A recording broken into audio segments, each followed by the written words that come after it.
All right, hey there. Welcome to the Off by One security stream. I kind of put this together last minute there, so I don't know. We probably won't get too many people on live because I literally just posted it like 15 minutes ago. The original plan was to have Jeff McJunkin on today as a guest to talk about some things, but unfortunately, he was unable to do this week, so hopefully we'll get him in a later week. Next Friday, I've still got someone scheduled to come on, and we should be good to go there. I'll hold off on saying more about it until I just double confirm because I don't want to say anything wrong. So I will hopefully get that confirmed, validated. I will post that over the weekend if I get the confirmation, and we will go forward with that one. So since I was not expecting to have to do the stream solo today, I was thinking, like, what can I put together pretty quickly that someone out there might be interested in? And so I've been wanting to take a look at the tcpip.sys driver again, and there's various reasons for that. I had mentioned in an earlier stream at some point that a long time ago, it's been over 10 years now, I was contracted to do a project to reverse engineer tcpip.sys driver on the Windows box, on a Windows OS. And the request was, we want to know what happens when a packet hits the system, hits the driver, the NIC card, whatever, and where does it first go? How does it get triaged, or how are determinations made as far as what functions are going to get called based on the packet type? As you all are well aware, you've got the two primary IP protocols, 4 and 6. So obviously there's a little flag in the IP header. It's the very first nibble that says either a 4 or a 6. So based on some subtle difference like that, obviously it's going to take a different code path.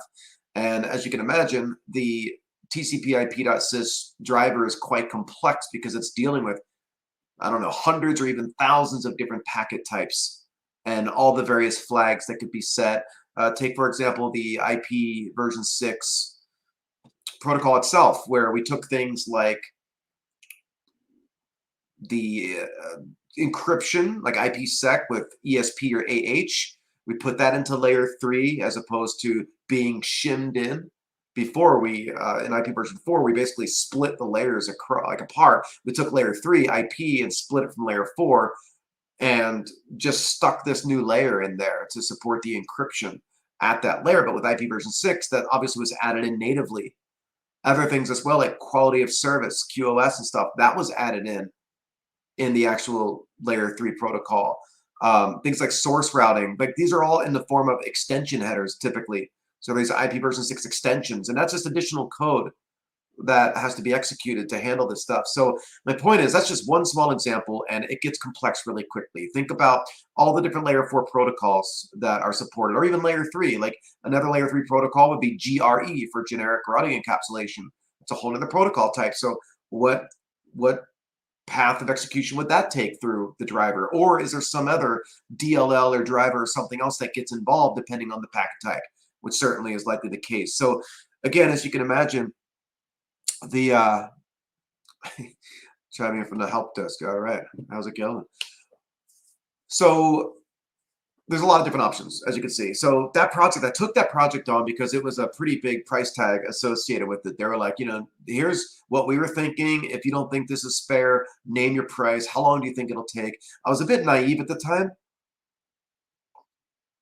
I think maybe I just didn't realize how big of an effort it was going to be. And I said, I'm going to need about 3 months if this is to be my primary contract job for the next, foreseeable future.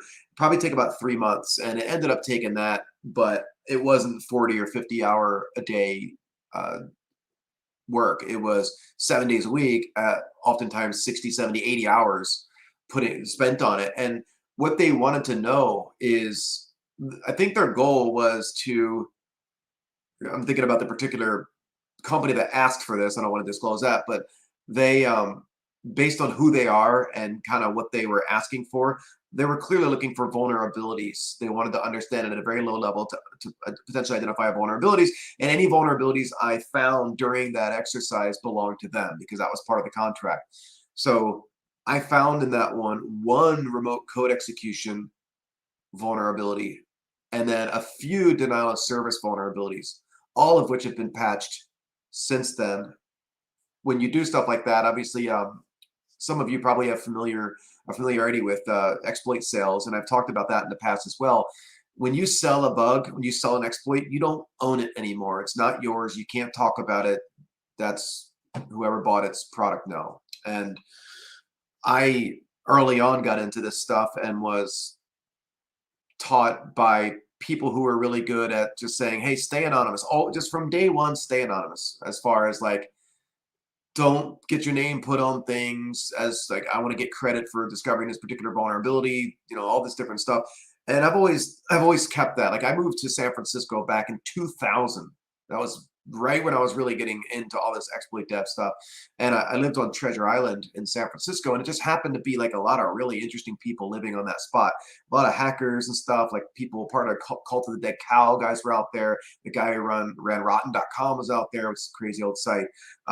Lots of artists and lots of hackers and stuff. So it was really neat because we're kind of isolated, and it became like a hacking island. And it was like pretty hysterical that a lot of the people there all kind of agreed, yeah, there's going to be shenanigans happening all the time. And I've got plenty of stories can share at some point there. But anyway, my point of saying that is I never really cared about getting credit for vulnerabilities. I've got a couple handles out there that if you knew my handle, you would see it on ExploitDB or something like that. But I've always been in the mindset of remain anonymous, use a handle, and get paid, however you're going to get paid. There's different types of companies out there like iDefense and Tipping Point ZDI. We've all heard about that buy exploits or have bought them in the past.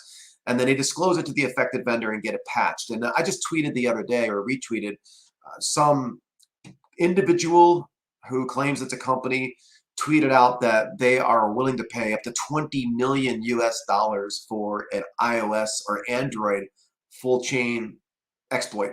It says $200,000 all the way up to 20 million. And the 20 million, of course, would be for someone who has a full chain, meaning sandbox escape and privilege escalation, remote code execution, zero click, all the things, where if I could just text you something to your iPhone and root your device.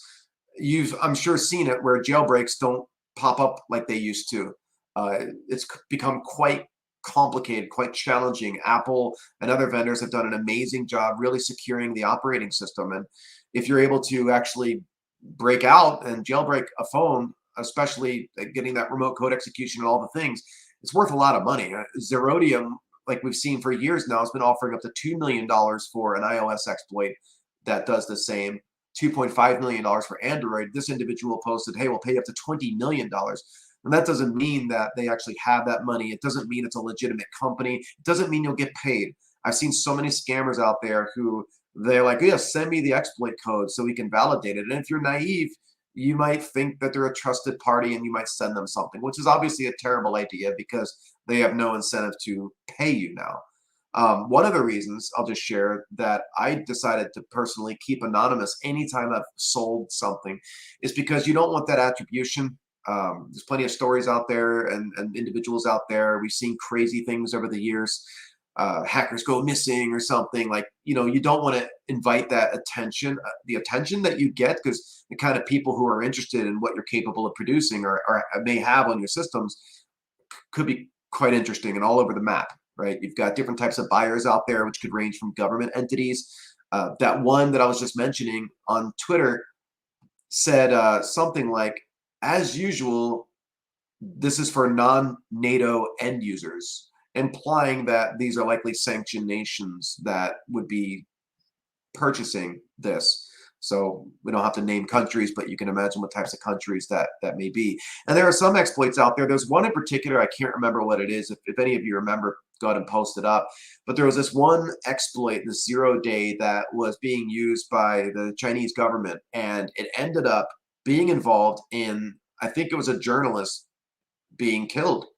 I think it was being used to track the whereabouts and the behavior of what someone was doing on their phone, and this somehow resulted in someone dying, and that's a pretty terrifying story. So you want to be careful. But so I see a bunch of comments here, mostly people just saying hi, cool. Yep. Just check in. Cool, thanks. Yeah, so the one that I discovered that was a remote code execution vulnerability, that was uh that was a big one. I mean, when you think about that, you could fling a packet in this particular vulnerability. This was a pretty interesting one because like a firewall wasn't going to help you with this one. So even if you had a Windows firewall that was saying block this particular TCP port or whatever, that's going to happen after this code was already executed. So pretty much any Windows system that is reachable would be vulnerable to this code execution vulnerability. And at the time when this exploit was written, there were not the mitigations like there are today. So if I think of that same vulnerability and the exploit applied today, we would have to deal with a bunch of mitigations in the way. And that could potentially make it unexploitable. But a lot of the things that get patched by Microsoft, for example, are vulnerabilities that you can't exploit it because the mitigations are there. Like if all the mitigations were turned off, meaning ASLR was off somehow, DEP was turned off, canaries were not enforced, all the things, then you could actually exploit this vulnerability. But since those mitigations are there by default, and some of them you can't even turn off, even though there's a vulnerability in the code that theoretically could be exploited and result in code execution, it's not actually possible. That's one of the frustrating things when you go through the practice of binary diffing and you're looking for vulnerabilities that have been patched, because you will find out at the end of your extensive research that you can't actually get the exploit working because those mitigations. And that's just part of its nature of it. It's frustrating. There's really no way that you can, in most cases, determine that without actually getting to the point where you're pretty in deep. So something to keep in mind. That's you learn a lot though when you're doing the patch dipping and you're weaponizing things or trying to do it. Even if you can't get it working, you're learning a ton. You're always improving your chops. So I had Jonathan Ryder on here a few weeks back, and I can't remember the name of the episode or stream, but it's basically like the life of a packet. That might have been what it's called, and that was essentially very similar to what I was just describing as a contract opportunity I had a long time ago. Like what happens when a packet comes in? It's a lot to digest. And if you ever go through an exercise like that, I'm Captain Obvious here, but if you're using Ghidra or IDA or whatever, like make sure you're taking a lot of notes and you're constantly saving that and backing it up, because I've definitely done it before where days worth of research was lost due to the fact that it wasn't being saved properly. So again, Captain Obvious, but just something to say. So okay, back to here. Why am I looking at this old bug? Because I'm trying to. You might have heard me say recently as well. I've been using a bit of ChatGPT in helping me with reading through complex decompiled code. So if I use the Hexphrase decompiler against something in particular, I was looking at was RDP, or Microsoft Terminal Services, because when you're picking a target that you want to spend your time on and you're looking to make money, I mean, obviously, if you're putting a lot of research into something, not always, but a lot of times you want to get paid for this research or this work. So pick a target that would be lucrative, meaning semi-public services like DNS and mail and web, or some service that is used often, right? I mean, things like RDP are used quite often, and typically the person doing it is an administrator who's RDPing to a different box. So that one is something I would say is pretty interesting. Or you can pick an application that's interesting. If you look at like Zerodium's list, you'll see things like Signal, um, the encrypted communications application. You'll see Signal, you'll see WhatsApp. WhatsApp's another big one that's used.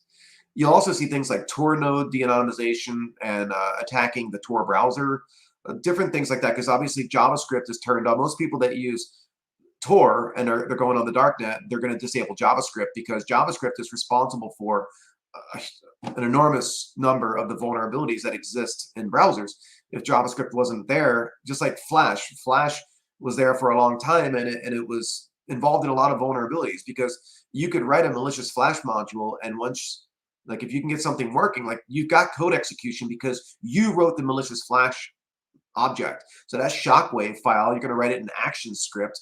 when you compile that into a shockwave file back when Flash was supported, if someone goes onto a website, that malicious shockwave file is loaded, and that attacker now has code execution, but they need to break out of something. Like they're still going to need to actually, they need the help of a vulnerability to actually break out of that. So that was common, and the attack surface is obviously reduced when Flash is no longer supported. So JavaScript is huge, right? It's not going anywhere, and it's, you have to have it turned on if you want to be able to have a normal experience on the web. But if you go and use the Tor browser and you go into the darknet, a lot of these darknet sites are going to tell you as soon as you visit them, you're not allowed to access this site because you have JavaScript enabled, and you'll have to go and disable it. There's a lot of warnings saying if you're not told to disable JavaScript, there's probably a malicious site. There's a lot of law enforcement set marketplaces and stuff, as you can expect on the darknet, getting unsuspecting users who don't understand the fact that JavaScript is not a good thing if you're trying to be safe or private, and they use that, of course, to their advantage. So that's a good target. Like all these things are my examples of like big targets, applications that are interesting. Obviously, browsers are an interesting target because it's a client-side vulnerability that allows for remote code execution. So that's huge. But back in like 2014, there were really not many mitigations that would stop you. Like data execution prevention was easily defeated by return-oriented programming because there were so many modules that were not compiled with the different mitigations, like a randomization and rebasing. So it was easy to like exploit things. So a single vulnerability could yield code execution, which was awesome. Now you're looking at least 3 vulnerabilities to get you what you want. You would need a remote code execution vulnerability, a ASLR, a memory disclosure, information disclosure bypass. So to get around ASLR, so that's 2 vulnerabilities: remote code execution, information disclosure, and then you're going to need a sandbox escape. And then you might want privilege escalation into the kernel. So that's 4 vulnerabilities that you need. That'd be a full chain to get you remote code execution and kernel access on that remote system. That's why these vulnerabilities are a lot more expensive now, and you're paid a lot more. What was, $25,000 US would now be $250,000 US. So Captain Obvious, only for those aware of the obvious. Yeah. Can I know what talk is going on in simple words? Well, so far I've just been kind of ranting about different things in the space of vulnerability or bug hunting and some of the politics and things you run into around exploit sales. But the purpose of this stream is for me to go through reverse engineering the tcpip.sys driver a little bit. So I'm trying to refresh my knowledge a little bit because I haven't looked at these vulnerabilities or these types of bugs in many years. And it's a complex driver. That tcpip.sys driver is quite complex. And my goal is to start refreshing my knowledge so that I can go hunt for vulnerabilities. Because vulnerabilities in that driver are extremely lucrative. Because if you can find the right type, all it takes is a packet being sent to a remote system, and no firewall, no anything is going to protect you, and you can get remote code execution on that target system.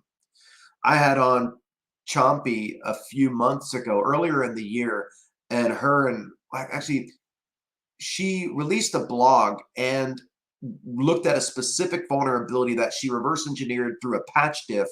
And I believe, if my memory serves me correctly, it was a denial of service vulnerability with the tcpip.sys driver. And so the idea is when these vulnerabilities come out on Patch Tuesday, you can quickly reverse engineer them, patch diff them, and try to find the vulnerability and then see if you can weaponize it. And there's a couple, like the 2 main benefits of doing patch diffing are: 1, to find the patched vulnerability as quickly as possible, try and determine if you think it's something that's exploitable, weaponize it, get a working exploit, and the faster you can get that done, the more valuable it is, because most companies don't patch very fast, or if at all. That vulnerability that you've now weaponized, there's no public exploit, because over 90% of the vulnerabilities that are patched, like that are disclosed, are patched. They're privately disclosed. They're patched. There's no public exploit available. Over 90%. So if you've got the power to weaponize patched vulnerabilities, the faster you can do it, the more valuable it is. Like you're an unstoppable force as a red teamer or whatever you're doing if you have the power to do that. The problem is it's really time consuming, and sometimes it's not always exploitable. A lot of times it's not exploitable, but you learn a lot. Again, like I said, it's the more you do it, the better you get at it. And I've done sessions on patch diffing in the past. If you want to search through the channel, you can take a look at that. We cover the process of patch diffing. I'm going to have to do that in this example anyway, but the whole practice of patch diffing, I have a whole stream on that I've done. So that's kind of the gist behind this. My goal at the end of this, not this session, but once I get started on this project, is I want to find a 0-day, but preferably one that's remote code execution. This driver has been out for decades, 20 to 30 years. This driver has existed. A lot of the code is legacy code. Like, it's been there for a long time. And so you sometimes will find vulnerabilities that come out, and it never ceases to amaze folks that this vulnerability affects all versions of Windows all the way back to Windows 95 or XP and before. So that same vulnerability has been sitting there for 20 to 30 years, just waiting to get discovered. That's considered an unknown unknown in the realm of 0 days. So there absolutely are still 0-day remote code execution vulnerabilities that exist in the tcpip.sys driver. They're 100%. There are some there. You have to find them is the one hard part, and then you have to get around the exploit mitigations and actually weaponize it. That's the other hard part. Now, normally I would say finding bugs, getting crashes to occur is the easy part. And I want to be careful when I say that. But what I mean when I say that is anybody who knows how to fuzz or writes a good fuzzer, you're going to get fine. Like, if you apply yourself and really spend the time getting to know the driver or the file format or the protocol that you're fuzzing, there's no reason why you shouldn't be able to get some crashes, especially once you get past the low-hanging fruit. So when you get those crashes, then they start coming more regularly. A lot of times those crashes, those bugs are just that. They're just bugs. They're not exploitable. They're just a nuisance. Look at AFL, the American Fuzzy Lot. Most of the bugs that thing triggers, and it will trigger lots of bugs, are just bugs. They're just like things that cause the application to crash that are not exploitable. But you've got to be able to make that determination, and a lot of that comes from your experience, and a lot of it comes from using post-mortem analyzers. So there are some well-known ones out there, like Bang Exploitable is one. It's a win-debug extension, but it can only do the best it can. And what it's doing is when a crash occurs, those post-mortem extensions, they're looking at the registers, they're looking at the disassembly around where the crash occurs and reading through that disassembly. They're looking at the addresses in the registers to see what they're pointing to. Is it a structure? Is it an object? Like, what is it? And it's trying to make its best guess as to whether or not the likelihood of something being exploitable is high or low. They're not perfect. Right? It's written by a human.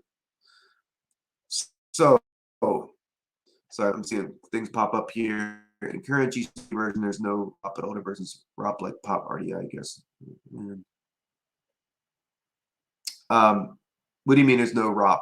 I don't know what you mean by that. Exploit it. China projects golden shield. When the ones like yourself come to conclusion acceptance. Yeah, that's a great question.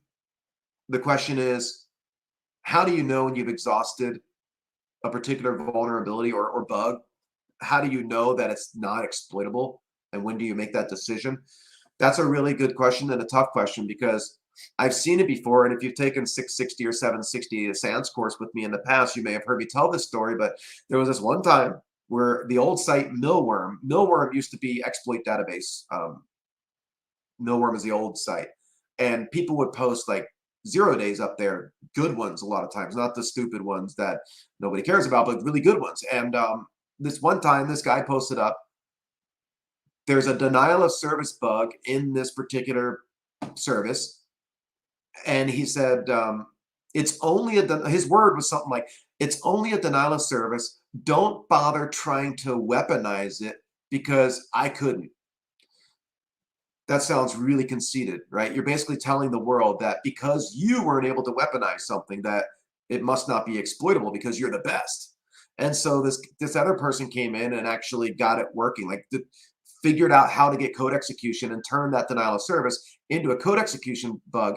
And so it's a hard question to answer. Like, same thing with fuzzing. How do you know that you've exhausted fuzzing against a service or something? When do you know when to call it a day? Like, in one example I'll tell you is when Mikhail Zalewski, I think that's how you pronounce his name, LCAM Tough, the guy who wrote AFL, American Fuzzy Lot Fuzzer, at Google before he went to Snapchat. If you read through the code and you look at the different types of mutations it performs, some of them are walking bit flips and byte flips. And I remember it said something like, what if you take one byte, there's 8 binary digits in a byte.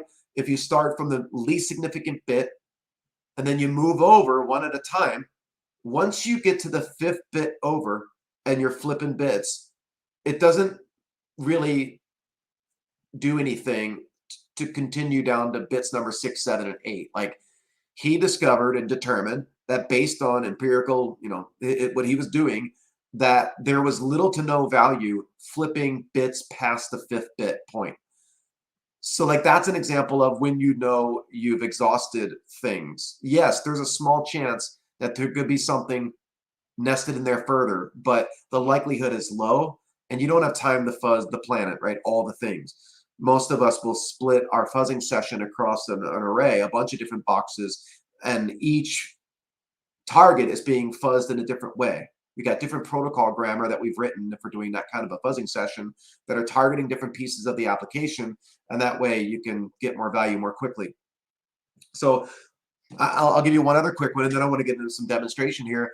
Like, there is this bug out there that haunts me to this day, and some of you might have heard me complain about it before. It was back during my peak use after free vulnerability hunting in the Internet Explorer browser. I was finding 1 or 2 vulnerabilities a month that were exploitable, remote code execution, and I was selling them. I was selling them to ethical buyers at like $10,000 to $30,000 each. So an extra $10,000 to $30,000 a month without too much work on my end is, it's good. Nowadays, those vulnerabilities were a lot more, but that's because things are harder now. So there was this one vulnerability I found. So most of the browser vulnerabilities I found via fuzzing. What I would typically do is take work that other people did, like, let's say Ivan Fratrick at Google Project Zero found a couple of use after free vulnerabilities or type confusion bugs against the browser. I would take that trigger code and I would use that as a seed file, and I would generate a bunch of test cases around that specific one that triggered a bug. Like, that one's patched now, but my thought is, if you find a gold coin in the middle of the forest somewhere, there's probably more gold coins in that area. So we can take a look around, and oftentimes it works. Many times that worked. I'll give you one quick example. An old bug, it was MS07, yes, 2007. It was an ANI vulnerability, the animated cursor vulnerability. And the reason I bring that one up is because it's a good example where Microsoft did not do their due diligence, because the vulnerability that was discovered by Alexander Sodorov at the time had already been discovered 2 years earlier by EI Digital Security. Now, mind you that the vulnerability that EI discovered was one function away. So there was a function, and this was in user 32, I think, I can't remember. Yeah, user 32. There was a function where there was this vulnerability, and the vulnerability was there because memcopy, good old memcopy, was getting its size argument dynamically through a calculation that used something that the user could supply. Basically, the animated cursor that was being given to the browser on the website, you could go in and modify the size of something inside the RIF file, the animated header, and that size argument that you could modify, that value, I mean, of the header, would be part of the calculation with the call to memcopy as a size argument. So they fixed it by putting a bounds check in that says validate that the size of the animated header within the RIF file is equal to a specific value. If it's not equal to that specific value that it's supposed to be, because it's based on a static size structure, then terminate. Just don't execute. Don't continue with the copy. So Microsoft patched it. Alexander Sotorov discovered 2 years later that one function called one cross-reference away was the exact same bug that they just patched. So for 2 years, that thing sat there unpatched. It was one cross-reference away, and it was the exact same patch that had to be applied. Check to make sure the size of the nested structure is equal to X. So when I said that there are two main benefits of doing patch diffing, I already explained one, which is if you can weaponize it quickly. Most patches are privately disclosed. There's no public exploit. The faster you can weaponize it, the more valuable it is, because most companies don't patch quickly. The other benefit is what I just described, which is if you do a patch diff and you learn how Microsoft, or whatever vendor, it's not just Microsoft, how the vendor fixed the vulnerability, you can then go and hunt for the same code, like the same situation. Like in that example I just explained with the animated cursors, there was a specific sequence of instructions that could be a signature. And you could look for that signature anywhere else inside the DLL. And if you found that signature, you just found the same bug again. And whenever I see situations like this, like I remember back when Alexander Sotorov discovered that vulnerability, I will go and write IDA Python scripts that will do exactly that. I did the same thing. So Greg Linares, who goes by Laughing Mantis on Twitter, he discovered a vulnerability many years ago. It was an unsafe DLL load vulnerability. And what I learned from that, because I remember he told me it was patched, I went and reversed it and I weaponized it.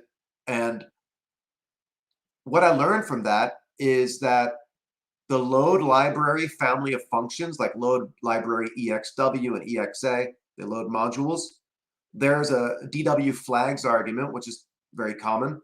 But what does the DW flags argument mean? In that case, it was the DLL search order argument. And if the argument was 0, that means use the option where it first checks the directory of the application to see if the DLL is there. And then it goes and looks in the current directory, whatever that means. Could be a UNC file path, who knows. Then look at system32, then look at system. And if the DLL that you're looking for is at none of those locations, then go and look inside. Actually, that's when it looked in the current directory. And even worse, it'll check anywhere that's in a path environment variable. So oftentimes people would have Python installed as a global, so any user can use Python. When you do that, that gets put in your path. And if you put a malicious DLL into that location, that's one of the places that will be checked when it searches for the DLL. So that particular vulnerability, there was two issues. One issue was the unsafe DW flags argument of 0 was used, which means search all these locations for the DLL. The second problem was the DLL didn't exist on the Windows OS. It wasn't there. So if you would load Skype or Edge or Explorer, whatever, it would search the file system a bunch of times looking for the DLL. So if you were able to get a malicious DLL into an environment variable location, like in the path, you would get code execution and persistence. And a lot of times, like some people look at those vulnerabilities and say, that's not a very exciting vulnerability. Well, yeah, it's not as like sexy as a remote code execution exploit that works instantly. But a lot of people will use those DLL unsafe loading vulnerabilities and side loading vulnerabilities and such as a long game, as like a persistence game. You'll have your little command control agent waiting for a connection. 3 years down the road, suddenly you get a connection. Believe me, it happens. Sometimes adversaries will try to get malicious DLLs and things like that into an organization somehow, and they'll have a listener set up, and they're just hoping that someday a connection will be made. And believe me, it happens. All of a sudden on Christmas Day, you get a present that shows up. Yeah, a few people have asked that actually about a session on fuzzing. I do want to do that. I don't know if I've talked to a couple people about coming on and doing it, people that I consider better than me at fuzzing, and I would love to do that. But if I can't find anybody, I'll just do one myself for sure. So LFH exploitation removed from 760. Yeah, so I don't want to go down another rabbit hole because I really want to get to this reversing here. This will be my last one. Then I promise I'll go into looking at some stuff. LFH is the low fragmentation heap. That was the front end heap allocator that replaced look-aside lists back on like Windows Vista. It came out around Vista like fully. The look-aside list was the old front end manager. And if you're more of a Linux person, the look-aside list is the same as a fastbins on Linux. And to understand what the front end versus the back end is, I've explained this on earlier heap sessions that I've done. But in short, on the heap, there's typically a policy or a rule that says, don't allow fragmentation. We don't want fragmentation on the heap. We want to minimize the fragmentation. It makes things slower and messy, right? We know what fragmentation is. And so the rule on the back-end heap is don't allow fragmentation. How do we do that? We have a rule that says no two free chunks are allowed to be side by side and free. We coalesce them, we merge them into a big chunk, reduces fragmentation. But it's slower. Like to get an allocation out of the back-end heap, more code has to execute than getting an allocation out of the front-end heap. So with performance usually comes a sacrifice of security. The front-end allocator is not as secure as the back-end allocator. The front-end allocator, Windows literally named it, or Microsoft literally named it the low fragmentation heap. So you're not supposed to have to worry about fragmentation in LFH or on the front end. And the idea is that the chunk sizes, a chunk being a memory allocation on the heap, the chunk sizes that are being requested are commonly used. So the example I gave in another stream is if you use a browser and you go onto a website like CNN or MSNBC or whatever, and you look at the elements, the HTML elements inside the HTML, you're going to see div, span, button, table, tr, like all these different elements that are consistently used or commonly used, they have a static size associated with them. So whether you're creating them with HTML or JavaScript, they're calling down to a C++ class that has a create element function that's called, and there's a static size associated with all of those elements. Now the inner HTML might be different sizes, but the object itself is static. So since we know that buttons and divs and span elements are going to be constantly used by browsers, we would service those requests through the front-end allocator because we don't worry about fragmentation because they're constantly being used. So that's my long story short. Now, LFH, I took it out of 760 because a couple things. Something called the segment heap came out, and LFH is still there, but it's part of the segment heap now. It's like nested inside there. And like inside the kernel, the Windows kernel now uses LFH, but LFH is no longer triggered. It used to be triggered by 18 consecutive allocations of the same size, but now it's on by default, servicing requests, certain types of requests. And there's doubly linked lists associated with them and stuff to get an allocation. And what you can do is something called heap grooming, and that's one of the things I wanted to cover in a course is how you do heap manipulation, massaging, grooming, whatever you want to call it. There was an old presentation, I forget who did it, maybe Chris Valasek or someone, that was called Heap Feng Shui, and that was all about how to groom the heap. And there were different techniques like the plunger technique where you flush all the allocations out of the free list and then you free a bunch of stuff so that you know what's inside the free list. And you can flush it, and your goal is to start trying to relatively line up the chunks so they're adjacent. You know where things are relatively. You don't know where you are literally, but relatively, you know that at certain offsets is going to be your data now because you've massaged a heap. That's really the only thing you can get into. And when that stuff becomes important, I'll give an example. Like, remember when Checkpoint released the vulnerability that was the DNS SIG-RED vulnerability a few years ago? That was a critical vulnerability because it allowed for remote code execution. In order to weaponize, I weaponized that vulnerability, and it was a pain. In order to weaponize it, you had to do a lot of heap grooming. And so I pulled that out of the course because we focus now more time on kernel exploitation, and I pulled the browser exploitation stuff out because You really have to have a course that's dedicated to browser exploitation. And the problem with it is many of the exploits now against browsers are one-offs. It's no longer a default. Oh, thanks, Alexander Sotorov. Okay. No longer are these global techniques that are applicable. It's very rare. It used to be that you would do a heap spray. You would overwrite the v pointer of an object with a very specific value. That would be an address where you extended the heap to that location. And it all just worked every time it worked. Well, heap spraying on 64-bit doesn't really work so well. And also techniques like, I used to cover a technique by Peter Vergenhill from Exodus Intelligence. It was this really clever abuse of a browser feature that allowed you to have control of where things are located in memory. And it doesn't work. Like, those techniques get broken, and it's very rare that you would now have a global technique that you can apply in relation to certain types of vulnerabilities and bug classes. It's usually one-offs. So why am I saying all this? Because if I was to write a browser exploitation class, and I've seen some of them out there, and they're fine, the problem with them is we'd be spending at least a day or two talking about the JavaScript engine. You can't list that as a prerequisite, because it's very rare that you're going to find somebody who has the level of understanding to be able to skip over how the JavaScript engine works with Chrome and such. So that's a couple days.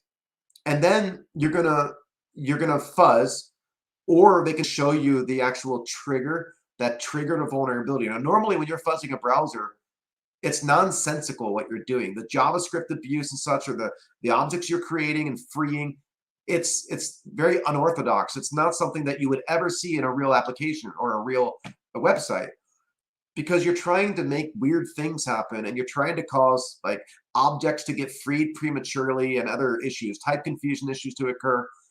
And there's no rhyme or reason a lot of times. You just got lucky and you triggered a vulnerability. So that's the next step. So first step, study the JavaScript engine. And you have to have a C++ background too. And then the next step is triggering a vulnerability. So do you want to spend a day or two on fuzzing? That's a whole nother course. If you just give somebody the trigger, okay, here's the trigger, they're going to say, how did you find that? Well, that we fuzzed, we found it that way. Now that we have the trigger, the vulnerability that has manifested, that has appeared, the way that you exploit it is going to be very conditional. Many times when you look at these exploits out there and you look at the way the planets and the stars are aligned, like, it's almost, conspiracy theorists would say, this looks like it was intentionally put in there by a developer so that someone could exploit it. Now, that's very rarely going to be the case, right? I would imagine that's rare, because that would require collusion a lot of times, because it's going to be code reviews and all other things going on. But yeah, sure, maybe somebody hit a vulnerability, but more likely it's just an accident.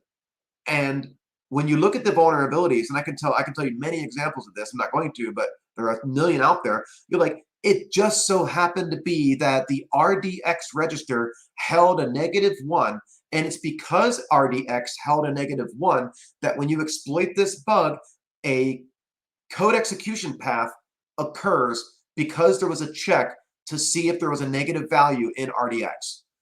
And that's just luck. So, like, you being able to exploit that vulnerability is only because a condition was satisfied that you may or may not have had anything to do with. So when you get an exploit working, it's not like you can go apply that same technique to the next exploit. There's going to be other conditions. So a lot of what you'd have to understand and study and learn is how you satisfy conditions, and how you might be able to go back and modify your file or whatever it is that you've mutated to cause the crash to occur, how you can maybe modify something in it so that a different code path is taken because a different value is in a register based on what you've done. Like, you see where I'm going? That's a whole, so there you're writing like a 5-day class on one specific browser exploit that you can apply the knowledge, but you're not going to be able to find that same condition going forward. All right, enough rambling. That's a lot. I really didn't think we'd be going this much, but hopefully it's useful to some of you. Sorry, I know I'm missing some of the comments here. Yeah, exploit it. Guide me like I'm in the field. Exploitation basic. Yeah, I mean, if you've got the basics down, like return to libc, which came out in 2020 or 2002 or three from who was that discovered or disclosed ever in terms of Solar Designer? Solar Designer disclosed ever in terms of libc technique. That's over 20 years old, right? But it still works sometimes. Like understanding those basics around stack exploitation and stuff is very useful. I mean, that's why I'm doing these streams, is to try to help people get from basic exploitation like stack overflows to the next step. So one thing I would say exploit it is to go look at my streams and look at one like the heap exploitation one I've done on Linux, and try to follow those steps. Like you're looking at ways you can abuse the heap based on the way the unlink macro works, or and we go into other ones. Like I talked about Tcache poisoning in one, and how you can abuse a feature of libc 2.27 through 2.35. Like that's really what you do. And there's a site out there called Shellfish. If somebody wants to post a link, please do. But Shellfish, how to heap, there's a whole bunch of tutorials in there on how to exploit different Linux heap vulnerabilities. So that's what I would say, is really just go and look at those tutorials and really just build your skills up. All right, let's look at this bug. So this bug in particular, it's from 2013. And like I said, my goal with bringing this bug up is to refresh my memory. I haven't looked at this vulnerability in a long time. So it's pretty much like looking at it from scratch. And I'm trying to refamiliarize myself with some things, because that's how you're going to find vulnerabilities, is by really understanding something. In this case, it's the tcpip.sys driver.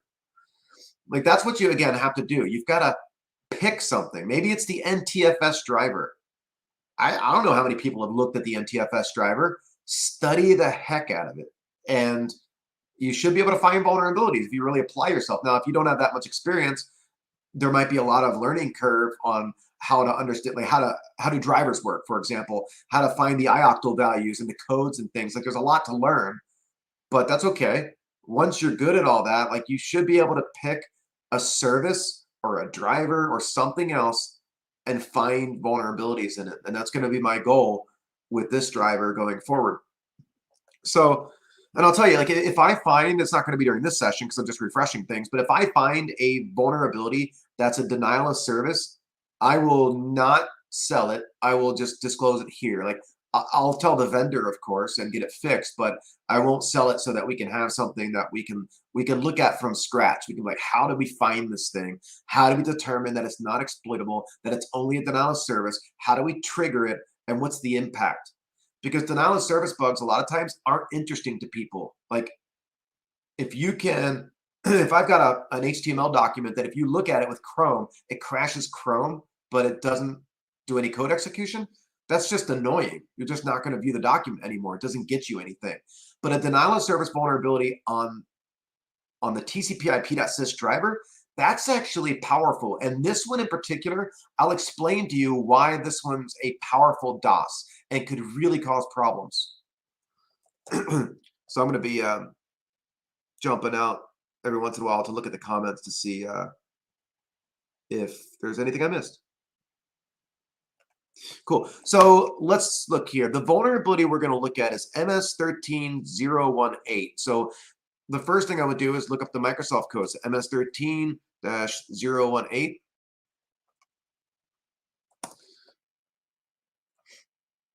And you see the bulletin come up. So vulnerability in TCP/IP could allow denial of service. So I'm going to click on the Microsoft bulletin. And one of the good things, this used to be easier back before Microsoft changed over to the new patch website.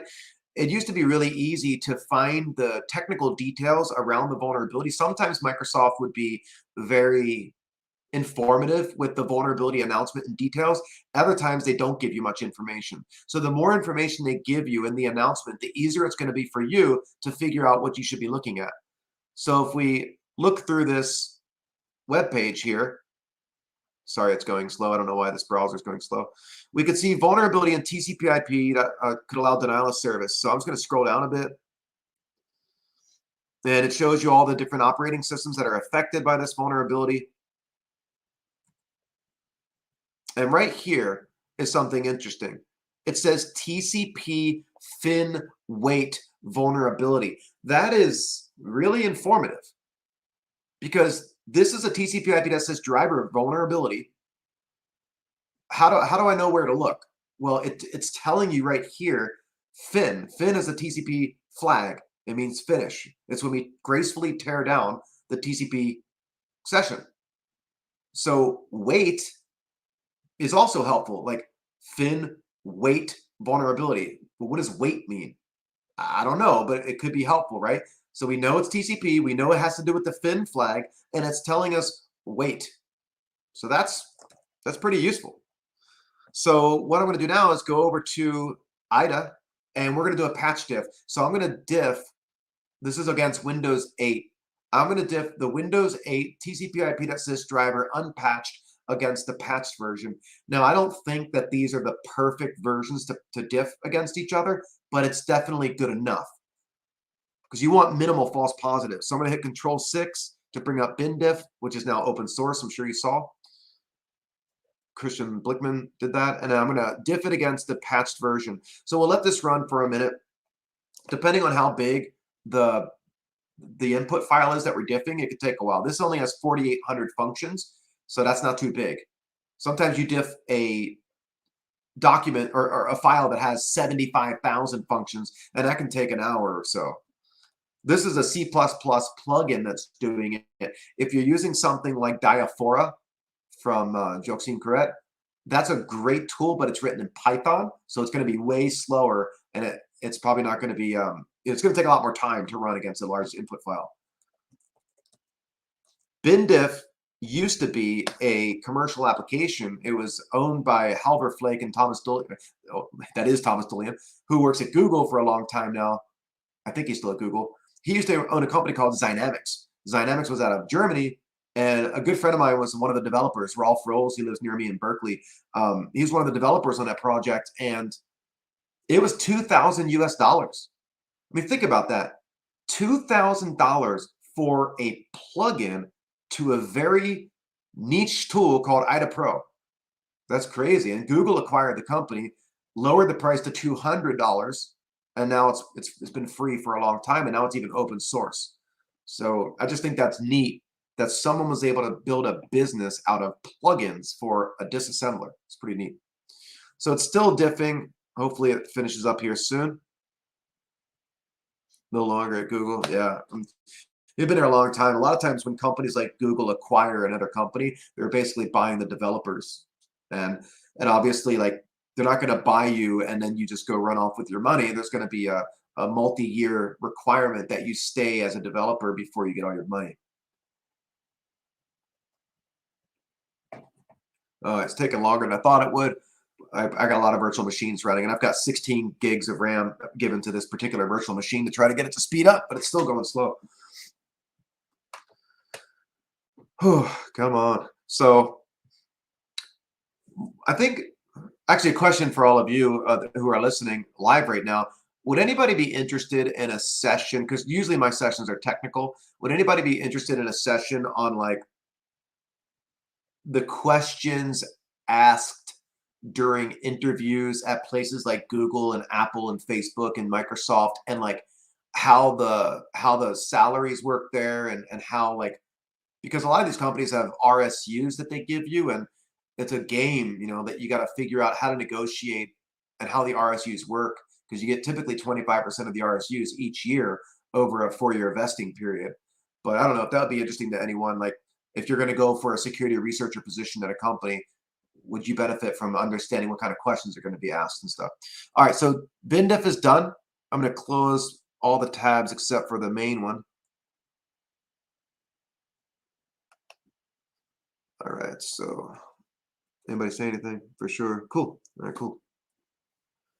Is C++ a must? It all depends on what job you're going for. I mean, like, I've applied it. I live in the Bay Area, and I've applied at all those companies over the years, not because I want a job, but because I like to get the experience of interviewing. Like Google, at least they used to have a requirement that any engineering position, you must be fluent in at least one language. And you can pick the language. You can say Rust or Python, and they'll have you on a whiteboard coding something up. So typically you need to know some language. C++ is going to be a requirement if you're going to be reversing big applications like this. Most of them are still C++ based. Objective-C, C, C++, those are the big ones. Rust obviously is a big one more and more these days because it's got a lot of power, but it's got safety. All right, so it's done. So if we look over, and let me bring up a magnifier. This old box here. I've got multiple layers of inception here. All right, so with regard to the operating system. So I zoomed in here, and if we look at the similarity column, if we sort this by clicking on it, I'm going to go to the top here. You can see that anything below 1 is gonna be something with code changes. So there's 6,800 functions or so. I can't remember how many it was, but there's less than 100 out of the 6,000 plus that have code changes. Remember I said that I'm not dipping the perfect versions next to each other? That's what I'm seeing right here. But this actually isn't too bad. Now we know it's a TCP vulnerability that includes fin. Well, look at the right at some of these names. You can see TCP in the name, right? So let's sort by TCP name and start looking through here. Now there's going to be a lot of TCP stuff in here, but any of the TCP ones with a color other than the bright green is one with code changes. So you can see TCP time wait, TCP send. That sounds really interesting because the vulnerability is called TCP fin wait. So if we keep looking around, TCP send datagrams complete, TCP fin acknowledged. So that one's really interesting, right? Because the vulnerability is called the TCP fin vulnerability. So that's definitely one I'm going to diff. TCP fin acknowledged. So let's do a visual diff against this. So I'll right click and we'll say view flow graph. So let this run. While that's happening, I'll take a look at the comments here.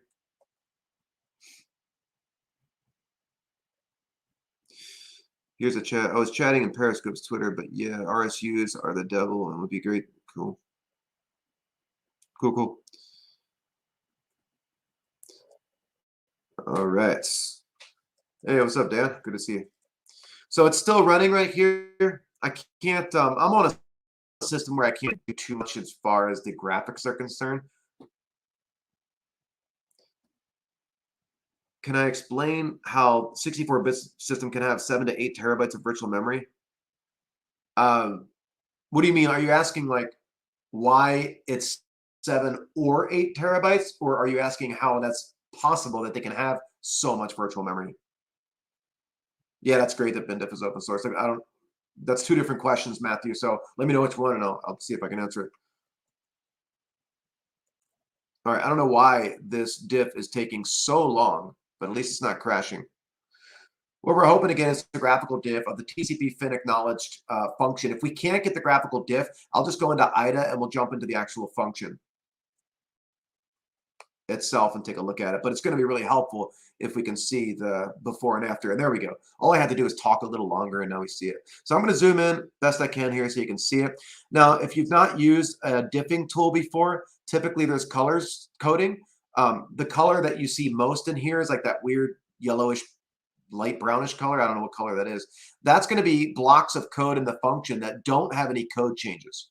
So they're the same in the patched version and the unpatched version. The blocks that are green in this case are blocks that exist on both sides, but they have code changes within the block. And then the blocks that are this grayish, light bluish color, those are blocks that don't exist on one side, but they do exist on the other. So in this example, primary on the left, that's the unpatched version of the driver, and secondary on the right is the patched version of the driver. So you can see those code blocks on the right in the patched version that don't exist in the unpatched version. So I'm going to zoom in. I haven't zoomed in yet enough. So we're zooming into these top blocks up here. Let me get it situated, and then we'll zoom further. All right, that should be big enough. Might be a little bit too big. But checking a move around here. All right, that should be good. What we have is on the right, there is code blocks. There are code blocks that don't exist in the unpatched version. And that first instruction up there is a test instruction. And let me move this over a little bit.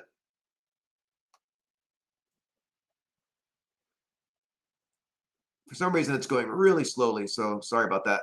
There we go. It says test RDI plus 78 hex. So the address inside RDI plus 78 hex at that location, it's pointing to that location.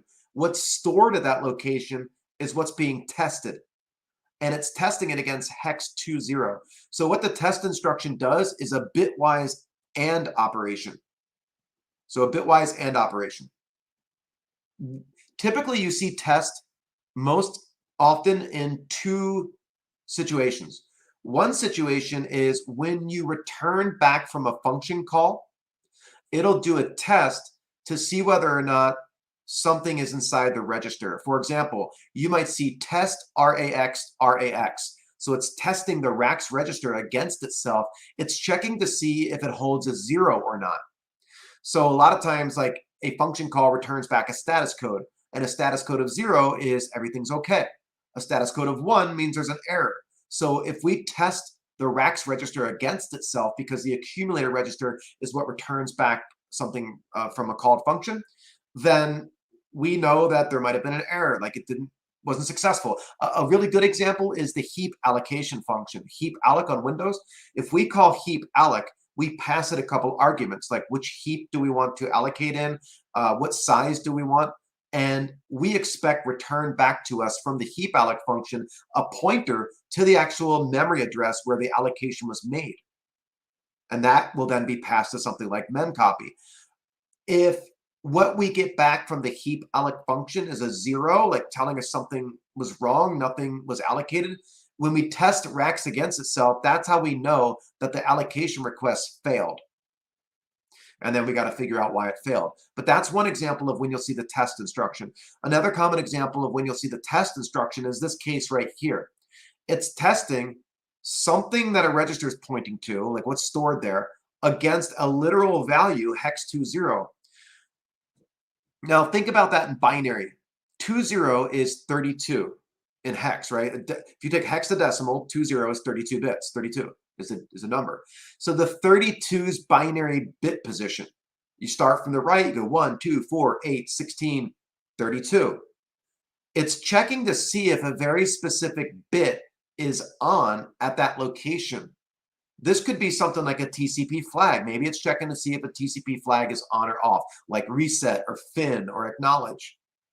So you'll see that commonly used. I did a webcast or stream recently where we looked at a kernel debugging session at exploit mitigations, whether or not something was turned on or off. And we looked at a structure of, I think it was the eProcess structure within a process. And we were looking at a specific offset because that's where some memory protection flags were stored. And a test instruction was being used to see if a certain mitigation was on or off. So that's the other example where you'll see test happen a lot, is checking to see if a bit is on or off. All right, so it says jump if not 0. So when we test, we're checking to see if that bit is on or off. And depending on whether or not it's on or off, we're going to go one direction or the other direction. So jump if 0, and then if it's not 0, we won't jump. We linearly go down to the next instruction that says call TCP end probe TCB send. That is, I'll move this over a little bit. Right there, it says TCP end probe TCB send. Remember what we're looking at. This is the patch. This is a function called TCP fin acknowledged. Something was put in here as part of the patch to do a little check. Now, we don't know what's being tested right there, what's being checked, but we do know that based on the result of that test instruction, we may call the function TCP end probe TCP send. So that's a function we want to take a look at. So I'm going to go back over to IDA now. And we're going to go to TCP and probe TCP send. So we are now at that function. And I'll zoom out for a second. I don't expect you to be able to read this. It's a very small function. Like, not much is happening here. But let's zoom in now. That should be big enough. So we go through the procedure prologue here, whatever needs to happen, and we work our way down. Now remember, this is called end probe TCP send. So this particular vulnerability is going to test your knowledge of TCP/IP. So if you are not familiar with general networking, there might be a lot of terminology used here that you're not familiar with. Like, what is a TCP zero window probe? Are you familiar with the window size? Well, if you know what windows are with TCP/IP, you know that that's the amount of data that you are allowing someone to send to you before you must acknowledge receiving that data. So it's a way to do congestion control and to make it so someone doesn't overwhelm you. You might see servers of a server process utilizing that so you don't overwhelm it. So it may say to you, you need to go spin and wait for me to acknowledge that I've received some of this data before you are allowed to send me more data. The window probing sounds like it's a way to check to see, is the window size still 0? So that's interesting, right? If we work our way down further here, and we could decompile this as well if you've got a decompiler.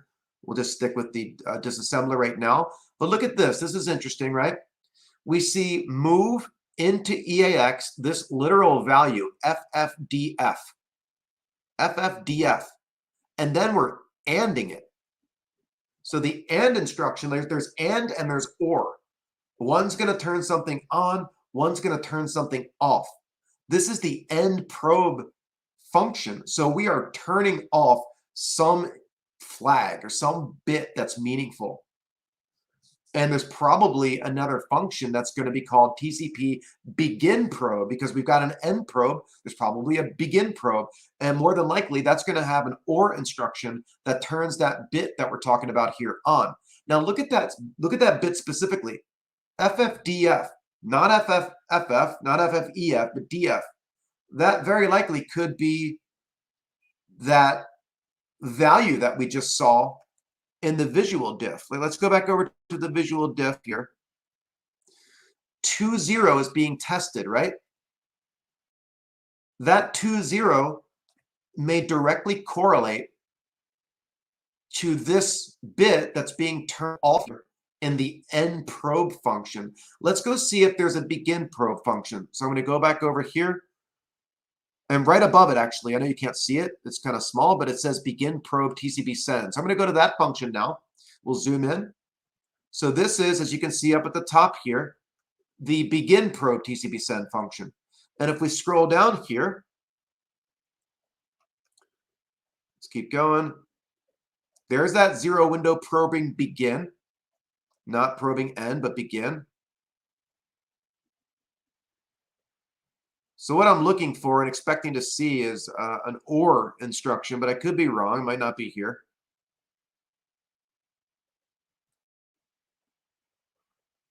There's something else that's interesting. TCP start timer transmission control block. So we keep going down. This is definitely a bigger function. I haven't seen an OR instruction yet with that value, but I might have missed it. Let me go back through here. I'm looking for an OR instruction. So sorry if this is flying by on your screen, but I'm checking to see if I missed something or not.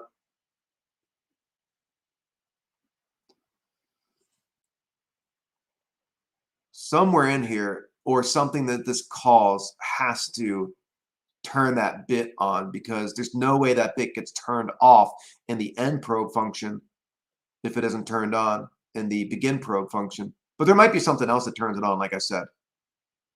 I'm just going to look through here. Well, oh, there it is right there. I missed it. I wasn't expecting it to look like this. I was expecting that negative value to be loaded like it was in the other one. But see here, it's saying OR, and it's that same offset, RDI plus 78 hex. We're ORing to 0. So we're turning the bit on right now. Now think about this. I'm going to go back and look at the chat here in a second, but like everything we've covered so far, what do you think that bit is responsible for? Anybody want to take a guess? I'll jump back out to the comments here. Oh, I missed a bunch.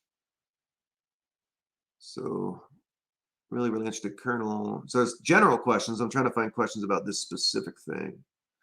Do you need symbol tables to know function names? Yes. Thankfully, Microsoft gives us the symbols for most things. They don't give it for everything. There's a lot of native stuff, but yeah, HDR flow, you definitely were right. I missed that OR that we looked at now. All right, I don't see any guesses coming up. It takes a little bit of time when somebody posts something. It doesn't like come through right away. It takes like 15 or 20 seconds delay, especially when you're streaming to multiple platforms. Like this is going to LinkedIn, Twitter, and YouTube. Turning on the packet size filtering. Packet size filtering. You mean associated with the window size? It's possible. I'm thinking, and like I said, I haven't looked at this bug in a long time, but it's coming back to me a little bit. But also, let's like take a pause and look at our notes so far if we were taking them. And I definitely would be taking notes in the real world. We see that the patch is calling the end probe function, and it wasn't doing that before during the TCP fin acknowledge call. So there's a function called TCP fin finish acknowledge. That's an ACK flag. Think too about how the teardown sequence works. If you're familiar with TCP/IP, you know that we send a packet, a SYN packet to the target, and then we get a SYN ACK. So we get an acknowledgement to our SYN along with a SYN, and then we acknowledge back once more, and now we've established a session, a TCP session, right? The fin teardown sequence works very similarly.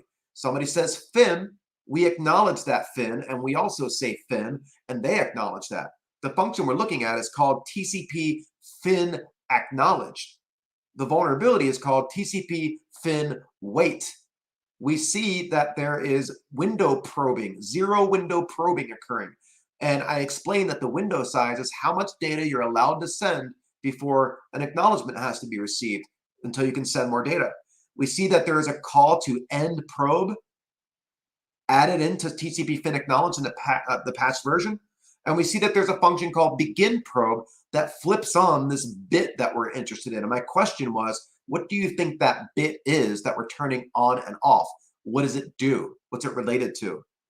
So that guy says the window size is negotiated during the handshake and it can change dynamically. Absolutely. Yeah, so the wait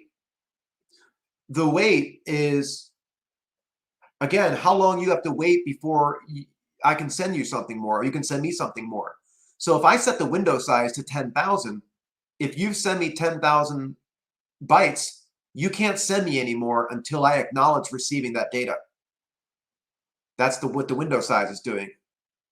There's a key thing that we've seen a couple of times now in the disassembly: zero window probing.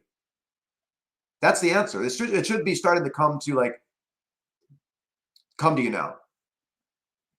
TCP fin acknowledge, zero window probing, end probe, begin probe. What it's most likely doing is, if you set the window size to 0, because there's zero window probing going on, it's waiting before it sees like an acknowledgement. It's probing to see if that window size has changed so that it can start sending you data again. See where we're going? So let's go back over to the disassembly real quick. And let's look at the cross references to TCP end probe, TCP send. I'm going to sort alphabetically real quickly here too. And I'm going to zoom in so you can see these function names over on the left. So look at this. TCP begin probe, TCP begin TCP send, TCP allow fin.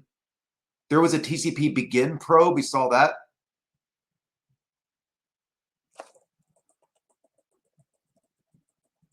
Okay, so let's go back to TCP end probe TCP send. So right now I am in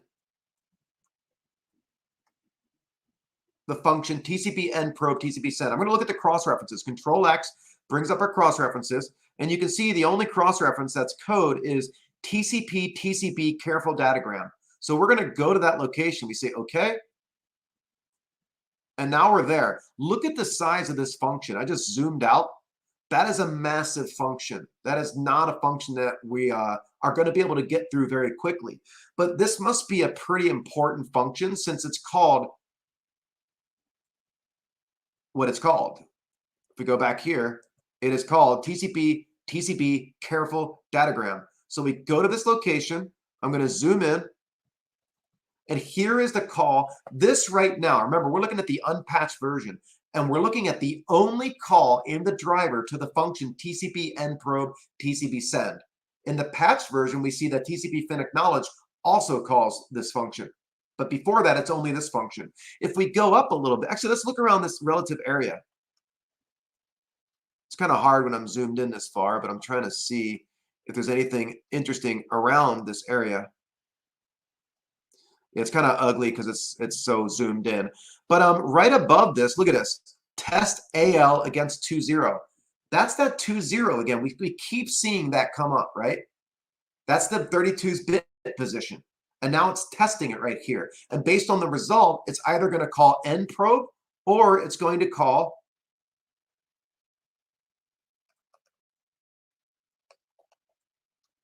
delay. So we've got TCP continue probe, TCP delay. There's going to be other stuff around here that's interesting as well. TCP begin probe. So there's a call right there to begin probe TCP send. So if we go up a little higher here, now this is really interesting. Look what this says. Compare register 14 plus 98 hex against 0. And then it says move with 0 extend. We're loading something into EAX. Well, that's something we're loading into EAX is then getting tested right there. So we're pulling something from memory and we're checking to see what it is. And there's a comparison here to see if something's 0. So let's go up a little bit higher to see if there's anything interesting up here. I could have just double clicked it, but that would be too easy. Again, it's zoomed in, so this is really kind of hard to do. Try to increase backlog TCP send. Let's go up a little bit higher. Try to increase send window. So this is all interesting. This is telling me, though, based on everything we've seen so far, that what's being checked here, I'm getting back to it and zooming in. Give me a moment. This right here, this test, this check comparison, it's checking to see if the window size is 0. And depending on the result as to whether or not the window size is 0, we can call end probe, but it's going to depend on what flags are set. So remember what we're doing. We're checking to see if the window size is still 0. And if it's 0, we're going to take one of these actions. Now let's go back to the patched function. The patched function, if we go back to it, let me go back to TCP fin acknowledge real quick. TCP fin acknowledge. This is the unpatched version of TCP fin acknowledge. And in the unpatched version, there is no call to end probe TCP send. There's no call to it. In the patched version, there is a call to end probe TCP send. Now, the unfortunate thing that I cannot do right now, and that's okay because we're like an hour and 20 minutes in anyway, I couldn't get my kernel debugging set up on this Windows 8 box because virtual KD doesn't work on newer versions of VMware, and network debugging doesn't work on this version of Windows 8. And I tried to go through a serial port and that failed as well. So I can't debug the kernel, but that's fine. We can do that another time. What I would do if I could debug the kernel is I would set a breakpoint on these different things that we're seeing, like that comparison to 0. I'd want to look at the memory address where it's checking 0 against it or checking the 32's bit position flag against it. I want to know what that it is. So I'd use a extension from WinDbg that actually understands the packets, and we could look at the packets in memory, and we'd be able to see exactly what's being compared. And we'd be able to determine, is it 100% TCP flags, or is it the window size? What's being checked? And then I would use Scapy or something like that to start modifying the values to see if we can get to locations to trigger this bug. So let me look at the comments real quick, and I'm going to show you kind of what you can get to here. So I'm going to go over to a vulnerable Windows box. This is a Windows 8 box that is vulnerable to this vulnerability, this denial of service vulnerability. So if I say netstat -NA and then find TCP, no, actually, fin wait 2, that's the status we're looking for. Right now, there's nothing. Now let's go look at the exploit. I'm going to go over to an old Kali box that I've got this script, and let's take a look. MS. So this is the exploit. I submitted it to exploit DB a long time ago when I weaponized it.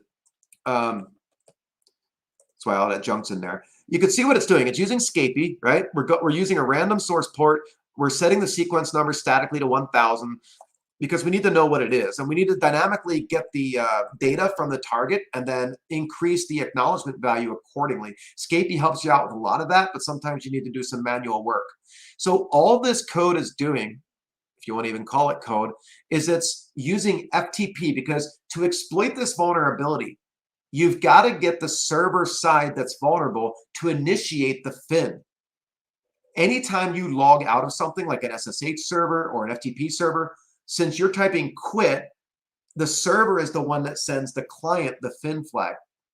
And since that's the case, when we get the fin flag after we set up this session, so all this code is doing is setting up the FTP session, logging in as anonymous, and then look at the window size over here on the right. I'll increase this a little bit. See the window size right there? I'm setting it to FFFF every time, FFFF, until we get down here. I issue the quit command. So the quit command gets sent to the server, which tells it to send us the fin flag. We get the fin flag, and look what we're doing. We're setting the window size to 0. That's going to trigger this bug. The vulnerability is the fact that if the window size is 0, when the teardown sequence is initiated, it will never time out. It will stay and wait indefinitely until that window size changes to be greater than 0. So it's going to tie up your resources. Now think about what I said earlier. Denial of service bugs usually aren't that interesting. But in this case, let's pretend you're eBay, and I set up an army of bots on the internet, and they all start bombarding you with, Scapy's running in a loop or whatever, and they're bombarding you with connections. And then when you send the fin flag to us, the scripts is setting the window size to 0, and it's tens of thousands of packets coming in per second. It is going to eat up all of your resources on the box, and it's going to be hanging open. One thing I was able to do with this vulnerability as well, which was really cool, is I was able to set up a heap spray using packets, because packets are stored in the kernel non-paged pool at the time of this anyway, and I think they're still there. The non-paged pool in the kernel is where the packet data is stored. So the data portion of the packet, if you fill it all with NOPs, like your 1500 bytes of data is 909090 all the way through, and you spray with that, there's going to be tens of thousands of packets all containing a giant NOP sled. Yeah, the header data might be there and stuff too, but that's where you put little jumps in as the window size, and you can get really creative. And I was able to use that spray as a kernel pool spray, and it helped me as a second part of an exploit. So that was the part that let me get around ASLR in the kernel, because at the time, kernel ASLR was really, really weak on Windows. Like driver entropy, when Windows 7 came out, randomization came out on Windows 7, Windows Vista, but 7, driver entropy was 2 to the 5th power on 32-bit kernels. 2 to the 5th power, it's terrible entropy. So you could do a spray and get around it. So let's execute this exploit then. So I'm going to run it. and we'll say ms whatever. It wants the IP address and the username and password. So let me make sure I can get to the target.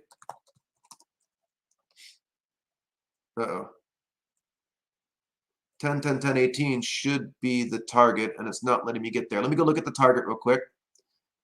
Netstat minus NA.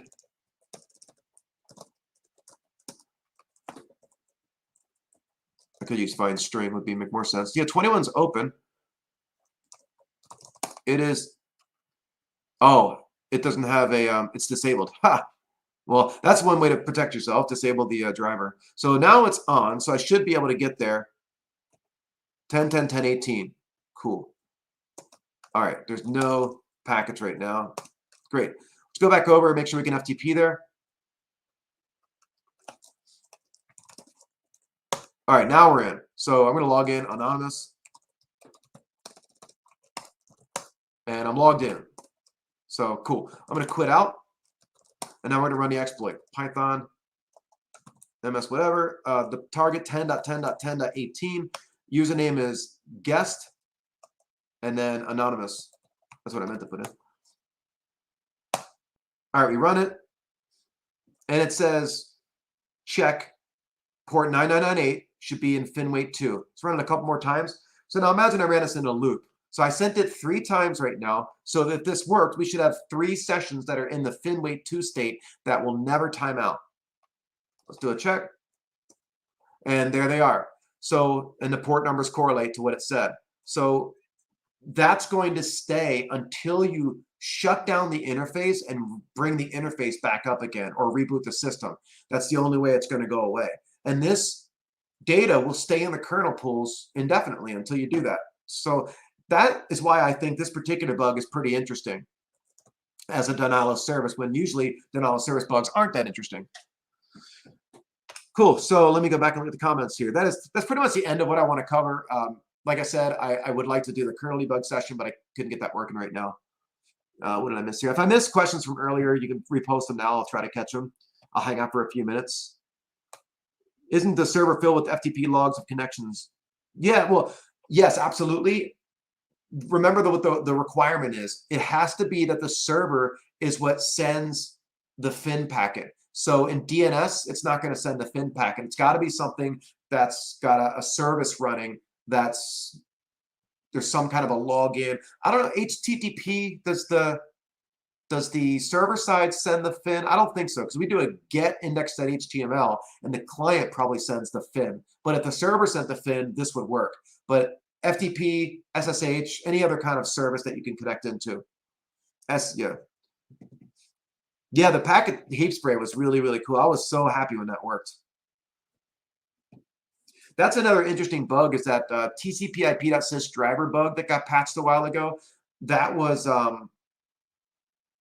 one where if you send a bunch of packets with the random source IP address, a random source MAC address. If you send a bunch of requests with a random source MAC address and a randomized IPv6 prefix as a route, the kernel will store all of them in memory, and you could totally eat up the resources, drive utilization to 100%. And on Windows 8 at the time, it was causing a blue screen of death. So they patched that by limiting the number of IPv6 routes that could be stored in the kernel to 10, and that avoided the blue screen. I'm not sure if DNS TCP does a blue screen. Do I have a guide to set up kernel debugging on Windows? No, but if you Google network kernel debugging, there's a Microsoft article that comes up. It's super easy now to set up kernel debugging on Windows, as long as it's Windows 10 or later. Have I used Radar 2? Yes, I've definitely used it before. It's not my favorite. I just always use IDA Pro. My joke is I'm one of the authors of Gray Hat Hacking, and when you write a book, you don't make much money at all. Maybe some people do, but like tech books, you don't make any money. You don't do it for the money. You do it for, for the community or for branding or whatever. I think I made a couple $1,000s off of my contribution to Gray Hat Hacking. And so one of the cool things that made me keep going is Hexrays, the company that makes IDA Pro, were very generous. And they were like, if you're going to use IDA Pro in the book, and I wrote the chapter on IDA in that book, and a friend of mine wrote the chapter on Ghidra, I'll give you a copy of all the Hexray products. So I've got ARM64 decompiler and all the things, and they're very kind to give me that. Makes it worth my time. So I use IDA Pro. So cool. Doing Flare on this year. No, not me.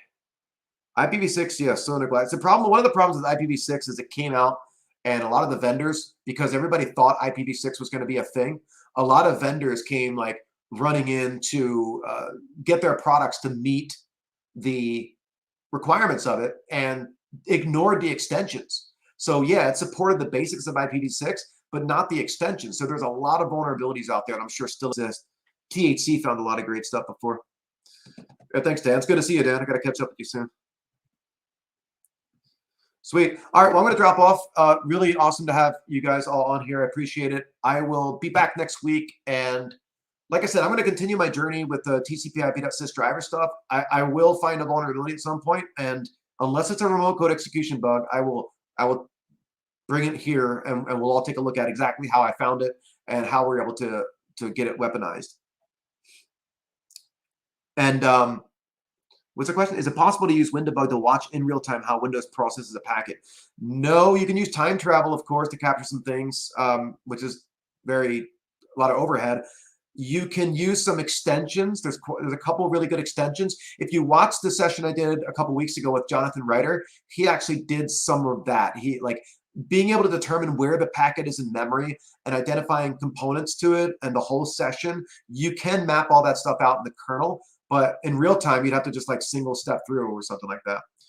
But cool, I'll be back next week though with another guest. I'll confirm that soon. I've got some more advanced content coming up as well with exploit dev. I'll do a fuzzing session too, so I know people want to see a fuzzing session. We'll look at some contemporary fuzzing. Other than that though, thanks a lot. Have a great weekend, and we will see you next time.